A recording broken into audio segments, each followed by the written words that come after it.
My own father threw me into the river, but I did not drown. That's the part of my life people never believe when they hear it, but I lived it. I am Ekong, son of King Oba of Ikot-Ani. My life started in betrayal, grew in mystery, and ended in a way no one expected. Let me take you back. King Oba, my father, was feared across many lands. Villages trembled when they heard his drums. He fought wars, killed the old, and dragged the young back as slaves. He had 200 wives, but still no son. The people whispered in fear, "What will happen when the king dies without an heir?" Then they advised him, "Marry a spider's daughter." Their women always give birth to many children, so he did. That spider's daughter was my mother, Ikaete. But the moment she stepped into the palace, everyone laughed at her. She was called the ugly wife. Even the king could not bear to look at her.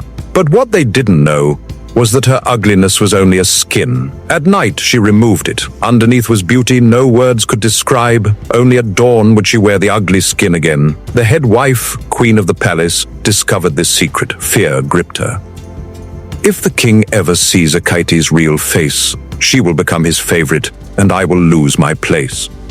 She ran to a juju man and paid him. He gave her medicine that made the king forget my mother. For months, the king ignored her completely, walking past her like she didn't exist. My mother cried, but she never gave up. She went back to her father, the spider. He sent her to another juju man who gave her medicine to break the spell. She cooked for the king. The moment he ate, his eyes opened. That night, she removed her ugly skin before him. The king was shocked. He could not believe the beauty before his eyes. And soon, I was born. But joy doesn't last long in a palace filled with envy. The head wife's jealousy burned like fire. A son? And from that ugly woman, she hissed. She returned to the juju man, gave him more gifts, and came back with poison for the king's heart. The king fell sick. He went back to the juju man. "It is your son," the juju man lied.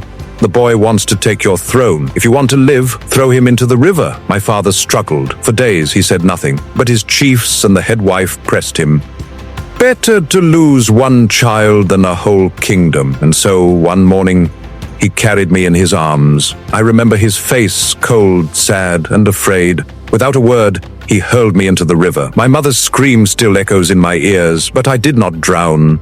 The water spirit caught me, took me into his world under the waves, and raised me as his own. He gave me food, strength, and wisdom. Years passed. I grew into a man, strong and fearless. I was not alone.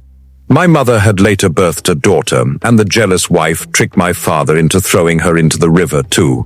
She also was saved. We grew together, brother and sister, children of the river. One day the water spirit told me, "Ekong, it is time. Go back, show yourself. The truth must be revealed," so I returned. There was a wrestling contest in the marketplace. The strongest men came. Their muscles bulged, their bodies shone with palm oil. They looked at me and laughed. "Who is this thin boy? He will break like a twig." But when the drums sounded and the wrestling began, I struck like thunder. One by one they fell, broken ribs, twisted arms. No man could stand against me. The crowd roared, "Who is this boy?" My father, King Oba, watched from his seat. His eyes widened. "This boy? He looks like me." He invited me to dine in the palace. At the table, the head wife sat close to me, smiling too much, her eyes hungry. She whispered, "You are strong, handsome. I can make you my husband when the king dies." But I knew her evil. I held my tongue. That night the water spirit gave me instructions. Ask the king to gather the whole land for a judgment. The truth will not hide any longer. The next day I stood before the king. Call the people. Let a case be judged, I said. The king agreed. When the day came, the square overflowed. Drums beat. Chief Saturday. The crowd buzzed. My mother was there, my sister beside her. That day she removed her ugly skin. For the first time the people saw her true face. Gasps filled the air. I rose. My voice shook the ground. "Am I not worthy to be the son of a chief?" The people shouted. "Yes." "Is my sister not worthy to be a chief's daughter?" Again. "Yes." "And is my mother not worthy to be queen?" The people roared. "Yes." Then I told it all. How the head wife poisoned the king's mind. How she made him throw me and my sister into the river. How the water spirit saved us. Silence fell. The king's face turned pale. The people screamed for justice. The king himself trembled, but the law was clear. Whoever was guilty must face the egg boss. The jealous wife was dragged out. She fought, she cursed, but it was too late.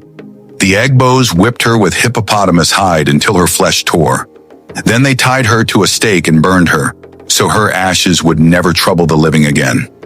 That day, my father embraced me. He kissed my forehead. He held my sister. He crowned my mother queen in front of everyone. The whole kingdom feasted for many days. Drums, dances, joy. The woman of two skins was no longer mocked. She was celebrated. And me, Ekong, the boy once thrown into the river, I stood tall beside my family. That is my story. If you enjoyed this story, don't just scroll away. Subscribe to my channel for more powerful African folktales retold like never before. Tap the like button, share with a friend, and let these stories live again.